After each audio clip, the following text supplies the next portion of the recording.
সারা বাংলাদেশে প্রার্থী দিচ্ছে এনসিপি, কিন্তু কক্সবাজারে কি হচ্ছে, কক্সবাজার 4 আসনে কয়জন প্রার্থীরা দিচ্ছে এবং কক্সবাজারবাসীর প্রতি কি মেসেজ এনসিপি, সেই বিষয়ে আমরা একটু জানার চেষ্টা করব কেন্দ্রীয় এনসিপির যুগ্ম সদস্য সচিব সুজাউদ্দিনের কাছ থেকে।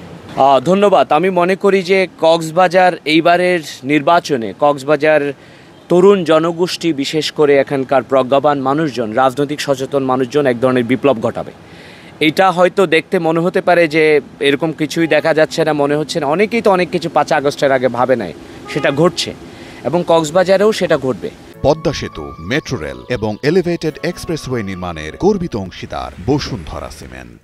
এবং সেই জায়গা থেকে আমরা সারা বাংলাদেশের প্রতিটা জায়গায়, প্রতিটা আসনে আমাদের কেন্দ্রীয় নেতৃবৃন্দরা কাজ করছেন, আমাদের ইলেকশন নিয়ে আলাদা টিম ওনারা কাজ করছেন, আমাদের সাংগঠনিক পর্যায়ে কাজ করছেন। সেই জায়গা থেকে কক্সবাজার আমি মনে করি অনেক দূর এগিয়ে আছেন এবং অন্যান্য জেলার জায়গা থেকেও।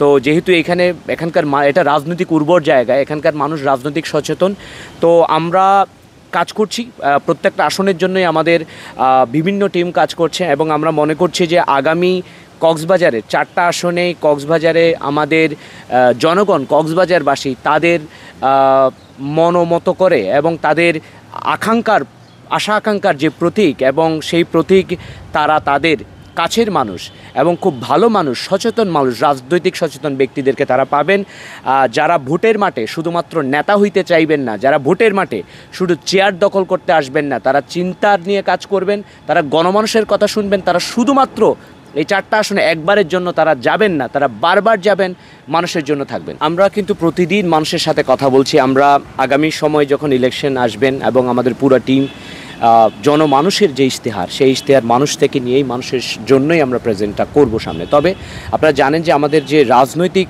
দলের যে ইশতেহার, সেখানে আমরা মানুষের হকের কথা বলেছি, প্রান্তিক মানুষের ন্যায্যতার কথা বলেছি, আমরা সুস্বাস্থ্য এবং সুনাগরিকের কথা বলেছি, যে এখানে একজন কোটিপতির ছেলে যে কিনা সরকারি হসপিটালে যে ধরনের সেবা পায়, সেই এখানকার প্রান্তিক মানুষের সেই সেবা পাবে। একটা ঢাকার ছেলে যে শিক্ষা পায়, সেই শিক্ষা যাতে সে শিক্ষার অ্যাক্সেস যাতে ওই প্রান্তিক মানুষটাতে পায়। আমরা জেলেদের কথা বলছি, মৎস্যজীবীদের কথা বলছি, লবণ চাষিদের কথা বলছি, প্রবাসীদের কথা বলছি।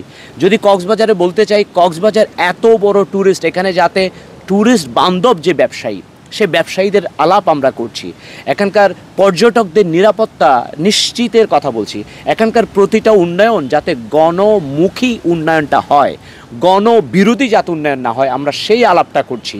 এখানে বিশ্ববিদ্যালয় হওয়ার কথা আমরা বলছি এবং সবচেয়ে যে কথাটা বলছি সেটা হচ্ছে নাগরিকের অধিকার। নাগরিকের অধিকার মানে কি জানেন?